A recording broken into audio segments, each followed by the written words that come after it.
নমস্কার বন্ধুরা, রাধে রাধে। সকলকে অনেক অনেক স্বাগত জানাই গোপুর গোলকধামের আরও একটি নতুন ভিডিওতে। তো সকালবেলা উঠে বন্ধুরা স্নান টান করা হয়ে গেছে, এবারে তৈরি হয়ে আমরা বেরোবো সকালের মঙ্গল আরতি দর্শন করতে। আর আমি চুড়িদারটা পরেছি, তো জানিও কেমন লাগছে দেখতে। আর চলো বন্ধুরা, তাড়াতাড়ি আর দেরি করা যাবে না। মঙ্গল আরতি শুরু হয়ে গেছে। সমস্ত রাধাকুণ্ড শ্যামকুণ্ড জুড়ে আজকে সমস্ত মন্দিরে তোমাদেরকে আরতি দর্শন করাবো। আমাদের সাথে সাথে আমরা তো রোজই সকাল বিকেল পরিক্রমা করি আর আরতি দর্শন করি, মঙ্গল আরতি, সন্ধ্যা আরতি। আজকে তোমাদেরকে সকালবেলা মঙ্গল আরতি দর্শন করাবো।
তো চলো বন্ধুরা, সকালের আমাদের মঙ্গল আরতির দর্শন এবং পরিক্রমা শেষ, আর তার সাথে সাথে আমরা গুরু মহারাজেরই দর্শন পেয়েছি। তাই এই মুহূর্তটাকে আমরা বন্দি করে রাখতে চাইছি, তার জন্য কিন্তু আমরা এখন একটু ছবি তুলে নেব গুরু মহারাজের সাথে। আর বন্ধুরা, তোমরা কিছু মনে করো না, আমি তো ভেবেছিলাম প্রত্যেক দিনই তোমাদের কাছে ভিডিও দেব, তো হয়তো প্রত্যেক দিন আপলোড করতে পারছি না, কেননা এখানে না নেটওয়ার্কের প্রচুর সমস্যা। তাও আমি চেষ্টা করছি দেওয়ার, কিন্তু প্রত্যেক দিনের ভিডিও কিন্তু আমি তুলে রাখছি বন্ধুরা। যদিও মাঝখানে 1-2 দিন গ্যাপ যায়, কিন্তু তোমরা সেই দিনের ভিডিও কিন্তু অবশ্যই পাবে। আর এই যে দর্শন করে নাও আমাদের রাধাকুণ্ড কিন্তু এখন যেহেতু তোমাদের বলেছিলাম যে বন্ধ রয়েছে, তাই কুণ্ডে কেউ নামতে পারছে না বা রাধা রানীর কাছে কেউ যেতে পারছে না।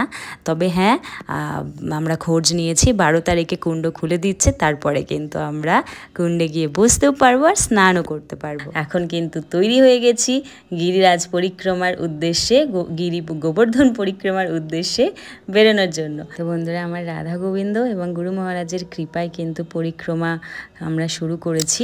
আমরা শুরু করেছিলাম 5টা নাগাদ আমরা বেরিয়েছিলাম রাধাকুণ্ড থেকে, আর বাড়ি ফিরেছি প্রায় তখন ওই 12:30। তো মাঝপথে অনেক জায়গাতে বসেছি। প্রথম দিকে বেশ খানিকক্ষণ পর বসলেও শেষের দিকে একটু বেশি আর কি বসে বসে আসতে হয়েছে, কেননা এতটা পথ অতিক্রম করতে করতে আমরা সকলেই ক্লান্ত হয়ে গেছিলাম। ক্লান্ত বলতে শরীরের দিক থেকে কিন্তু বা মনের দিক থেকে কিন্তু আমরা কেউই ক্লান্ত হইনি বন্ধুরা, কিন্তু পা আর চলছিল না। পায়ের নিচে আর কি আমরা যেহেতু খালি পায়েই করছিলাম, কোনো রকমের কোনো কাপড়ের যে জুতো বা মোজা যেগুলো আর কি ব্যবহার ওখানে করাও যায়, অনেকে করেনও, সেগুলো আমরা করিনি। আর 22 কিলোমিটার রাস্তা চলার পরে শেষের দিকে এসে আমরা সকলেই ক্লান্ত হয়েছিলাম, কিন্তু রাধা রানী কিন্তু আমাদেরকে ঠিক পরিক্রমা সম্পূর্ণ করিয়েছেন অনেক অনেক কৃপা করে। তো এখন আমরা মাঝপথে ওই যেখান থেকে গিরিরাজের মন্দির আসল সেই পরিক্রমা মার্গ শুরু হচ্ছে গোবর্ধনে, সেখানে আমরা ভাবলাম যে একটুখানি কিছু খেয়ে নেওয়া যাক। তো ওই নিয়ে এসেছি আমাদের গোবর্ধনের ফেমাস লস্যি, গিরিরাজ লস্যি, আর তার সাথে সাথে নিয়ে এসেছি কচুরি। তো খেয়ে দিয়ে আমরা এখান থেকে আবার শুরু করব পরিক্রমা। আর খুব সুন্দর পরিক্রমা মার্গ, মাটি দিয়ে সুন্দর করে রাস্তা করা রয়েছে, মাঝখান দিয়ে সিমেন্টের যেমন সুন্দর পরিক্রমা মার্গ সেই রাস্তাও রয়েছে। আর প্রচুর আর কি লোক পরিক্রমা করছে বন্ধুরা, তোমরা ভক্ত দেখতে পাচ্ছ, প্রচুর ভক্ত, সারি সারি ভক্ত এখানে কিন্তু পরিক্রমা করছে। চলো বন্ধুরা, গিরিরাজ পরিক্রমা করছি আর গিরিরাজকে দর্শন করাবো না তা কি হয়? দর্শন করে নাও আমাদের গিরি মহারাজ। এই যে 22 কিলোমিটার পথ যে পরিক্রমা রয়েছে, মানে গিরি গোবর্ধনের 11 কিলোমিটার এই পরিক্রমা, আর বাকিটা হচ্ছে রাধাকুণ্ডের পরিক্রমা।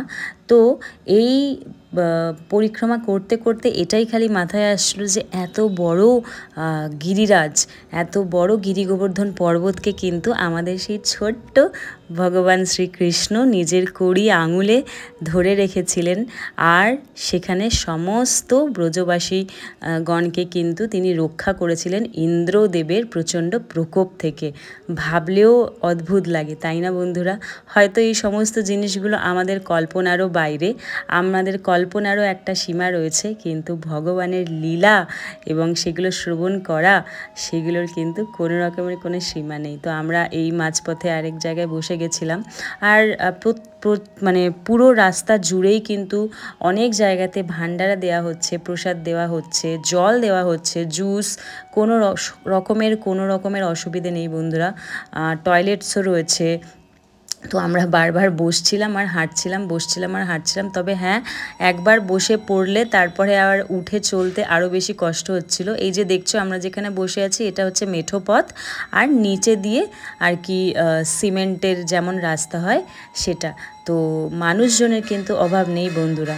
তবে এই যে গিরি গোবর্ধন পরিক্রমা, এখানে কিন্তু বাঙালির সংখ্যা আর কি একটু কম, আর তার সাথে সাথে কিন্তু ইউপি, রাজস্থান এই সমস্ত জায়গা থেকেই কিন্তু বেশি আর কি ভক্ত এই সময় দর্শন করা যায়। আর মাতাজি বলছিলেন যে কার্তিক মাসে যে নিয়ম সেবা মাস, সেই সময়ে বাঙালি ভক্তর সংখ্যা কিন্তু আবার রাধাকুণ্ডে বেশি থাকেন।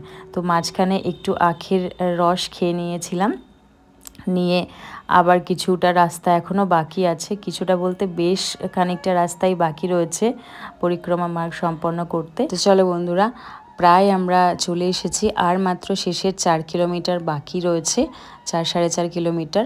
তো এটা হয়ে গেলেই আমাদের কিন্তু আজকের গিরি গোবর্ধন পরিক্রমা সম্পূর্ণ হবে।